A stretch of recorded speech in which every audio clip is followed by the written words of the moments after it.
नमस्कार मित्रों, यांचा अवांतर यूट्यूब चैनल पर आप सभी का स्वागत है। अगर आप हमारे इस चैनल पर नए हैं तो इस चैनल को सब्सक्राइब करें, लाइक करें, शेयर करें और बेल आइकन को दबाएं।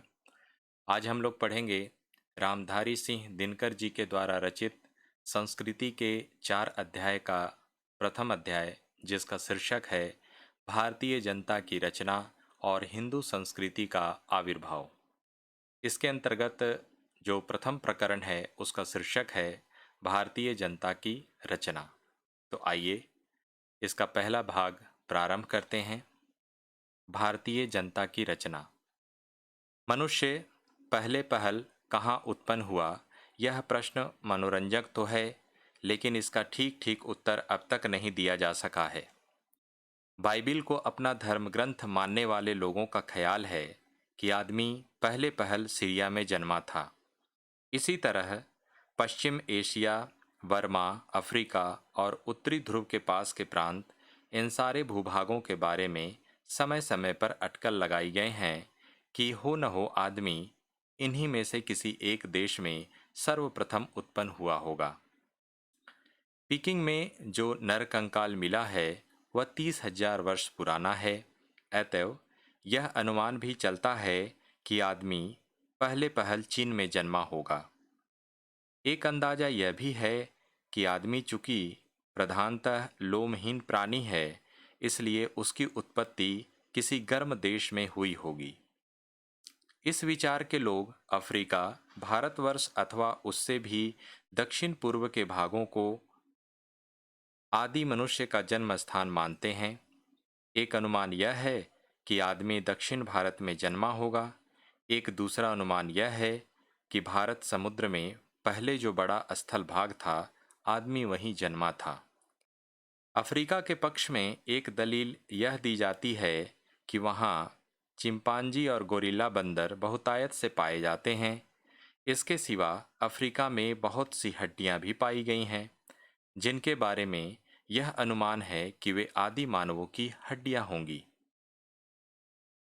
भारतीय इतिहास कांग्रेस के ग्वालियर वाले अधिवेशन में, जिसका समय था 1952 ईस्वी, सभापति के पद से भाषण देते हुए डॉक्टर राधा कुमुद मुखर्जी ने यह कहा था कि आदि मनुष्य पंजाब और शिवालिक की ऊंची भूमि पर विकसित हुआ होगा।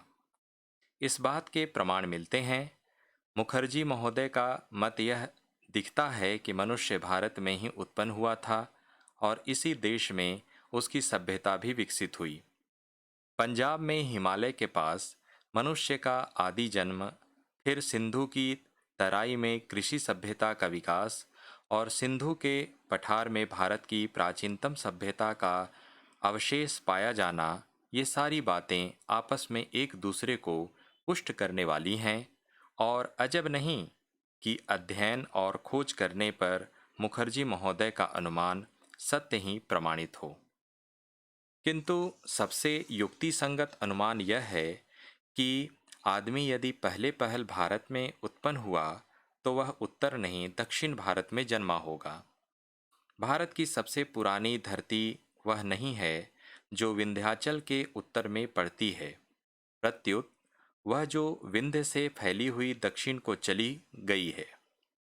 आज से लगभग 30 लाख वर्ष पूर्व दक्षिण भारत में मनुष्य रहा होगा। इस अनुमान को पंडित साधार मानते हैं। सन 1935 ईस्वी में बड़ौदा राज्य के वादनगर स्थान में एक लघु मानव का एक 30 इंच लंबा कंकाल मिला था, जिसे वैज्ञानिक आदि निग्रो का कंकाल समझते हैं।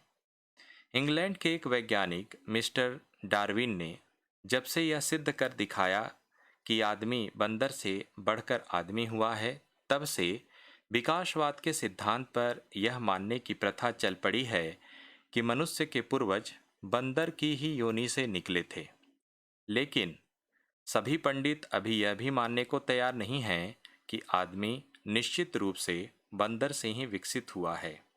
फिर भी जो लोग विकासवाद के सिद्धांत को पूर्ण रूप से मान चुके हैं, उनका ख्याल है कि ऐप और गिब्बन, औरंगुतांग और चिंपंजी बंदरों की इन्हीं चार जातियों का विकास मनुष्य के रूप में हुआ है।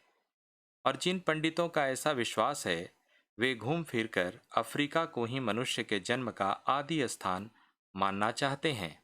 लेकिन कुछ दूसरे पंडितों का विचार है कि आदमी जिस जीव से बढ़कर आदमी हुआ है, वह बंदर तो नहीं था। हाँ, वह बंदरों के समान ही कोई अन्य स्थलचारी जीव था। एक दूसरा अनुमान यह भी है कि आदमी शुरू से ही आदमी था और उसकी पैदाइश एक साथ अनेक देशों में हुई।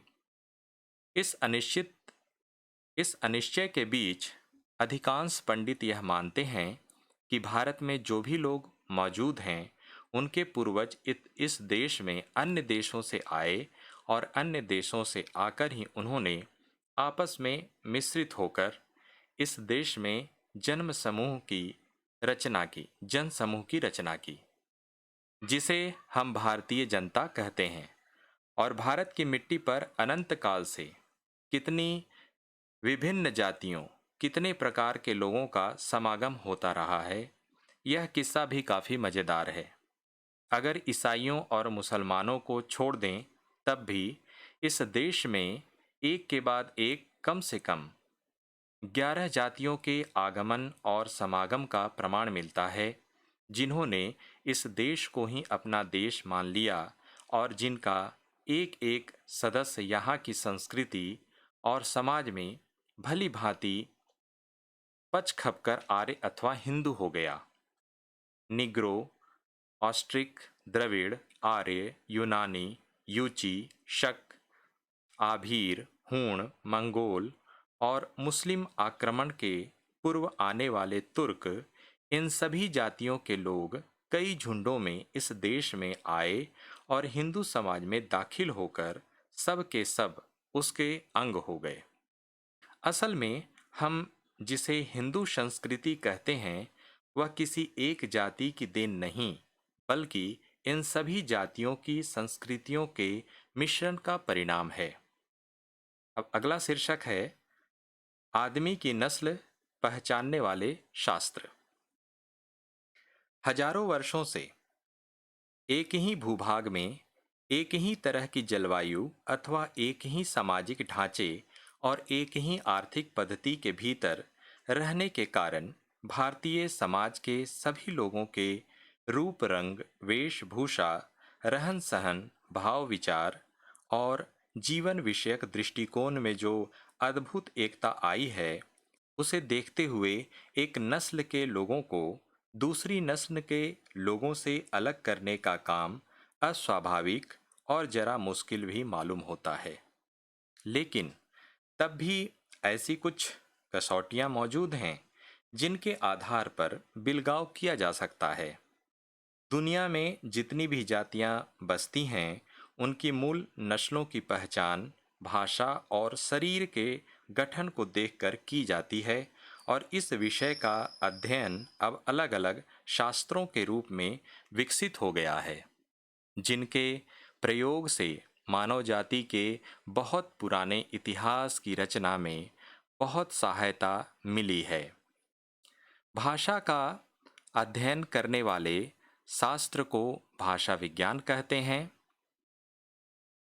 साहित्य से संबंध रहने के कारण इस विषय के जानकार अब काफी लोग हो गए हैं, किंतु रूप, रंग और कद ढांचे की कसौटी पर भी मनुष्य जाति का अध्ययन एक दूसरे शास्त्र के द्वारा किया जाता है, जिसे मानुषमिति या जन विज्ञान कहते हैं।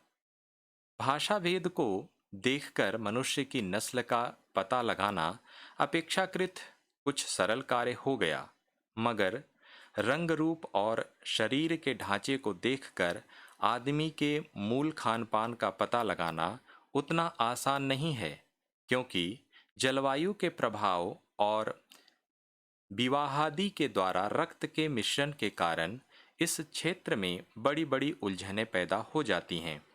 फिर भी जन विज्ञान ने जो कसौटियां बनाई हैं, उन पर आदमी की नस्ल की पहचान बहुत दूर तक सही सही कर ली जाती हैं।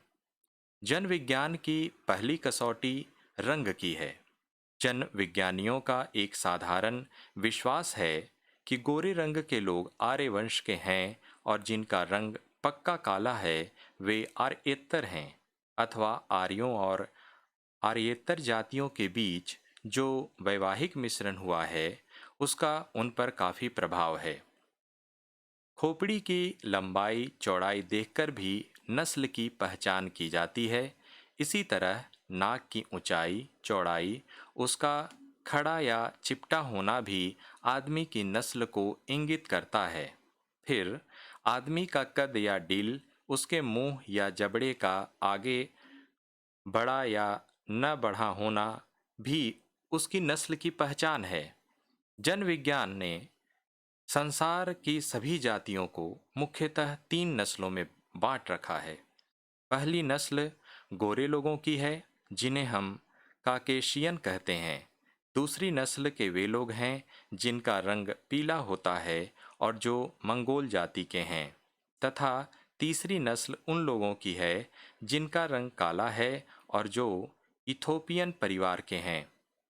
काकेशंस रूप से रूस से दक्षिण, प्रायः एशिया यूरोप के बीच का भूभाग है और इथोपियन अफ्रीका में है। यह विभाजन मुख्यतः रंगों के आधार पर किया गया है, क्योंकि रंग की दृष्टि से संसार में 3 प्रकार के लोग हैं: गोरे, काले और पीले। बाकी रंग इन्हीं रंगों में से किसी न किसी की कम या ज़्यादा छाह लिए हुए हैं और वे अक्सर 2 रंगों के मिश्रण से अथवा जलवायु के परिणाम स्वरूप उत्पन्न हुए हैं। भारतीय जनता में इन तीनों रंगों के प्रतिनिधि मौजूद हैं और रंगों की दृष्टि से भी भारतीय मानवता विश्व मानवता का अद्भुत प्रतीक मानी जा सकती है।